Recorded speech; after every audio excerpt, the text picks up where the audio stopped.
So what's your name and your age? Ronika Stone, and I'm 22. Okay. And when did you first start getting involved in volleyball? Seventh grade, like my middle school tryouts was the first time, and then I started playing club that same year. Why did you stick with it, and what makes it special to you? I started getting good at volleyball and realized how much team is involved, and I'm the type of person that likes playing for other people. If I could never be an individual sport player because I would never be able to push myself. The reason I can push myself is because I want to do it for other people. So volleyball, that's like the ultimate reason why I love playing. I love showing up for my team, and I got good at it pretty fast. I love doing it, realized I could have a bunch of opportunities with it, so I kept going, and I still been playing it for 9 years, and I'm not tired of it. Mm-hmm. What was it like to be recruited by Oregon, and what was the path up to that?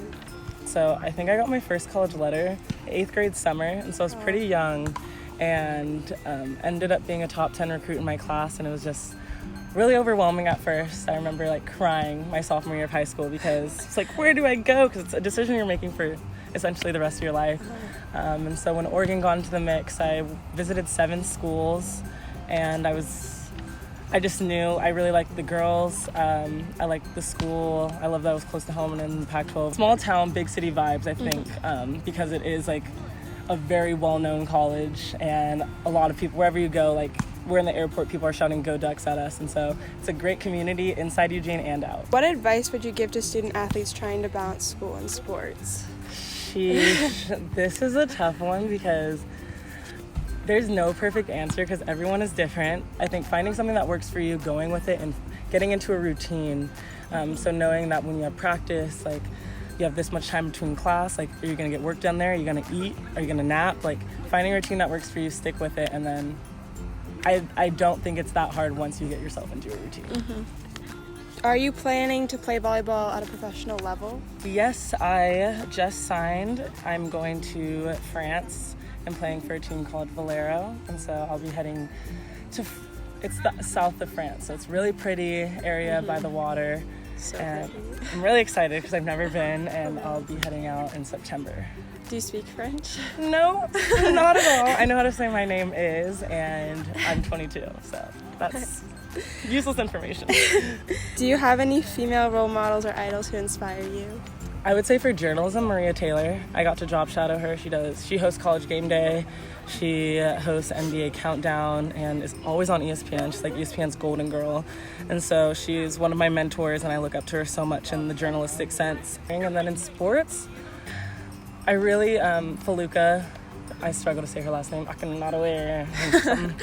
She's pregnant. She's still in the gym training. I think this will be her third or probably her fourth Olympics if she continues to do it. So she's always been inspiring, as a middle blocker, and as a woman of color, seeing her get to that level and all of the hard work that she's put in and continues to put in even at her age. I couldn't imagine being, I think she's 32 and still playing because my body hurts now. So it just shows how much work she's doing. What was your major, and how did that influence volleyball, if it did at all? So I was a journalism major, and I knew that I always wanted to be involved in sports, and if I wasn't playing sports, I wanted to talk about sports, so it was easy for me to go that route, and volleyball has given me the most opportunities to pursue that. Since I played volleyball, I was able to job shadow Maria Taylor and do College Game Day. I was able to sideline for Pac-12, and I think just being an athlete in general and wanting to get in journalism, people want student athletes more than non-student athletes because you know the game and you understand the work that the athletes have to go into, and you understand what questions to ask and what people want to hear. And so I think being an athlete in itself has helped my journalistic career a lot.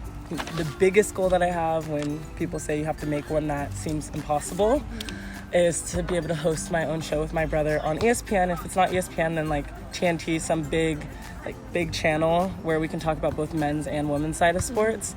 And it's a sibling duo. He plays football, I play volleyball, and so we can cover a wide variety, really I feel. Cool. So hopefully that could happen. Are you into activism or social justice when you play sports? I like to use my platform to, bring a voice to the voiceless, and especially in times like these with the Black Lives Matter going on and the We Too movement and Love Wins, all of that, just being able to spread positivity and if people don't like to hear that, then they can unfollow me, because I'm going to always use my voice and continue to fight for what is right.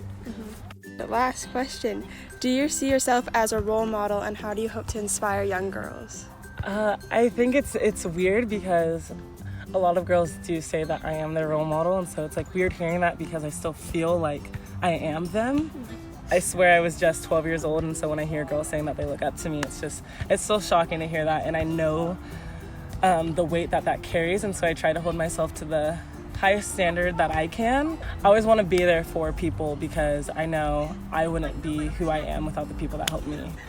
Just being able to spread the knowledge that people gave me and the knowledge that I learned through my own experiences to the younger generation and whoever needs it is, I think, the best way that I can be a role model to everyone. Thank you so much. Of course.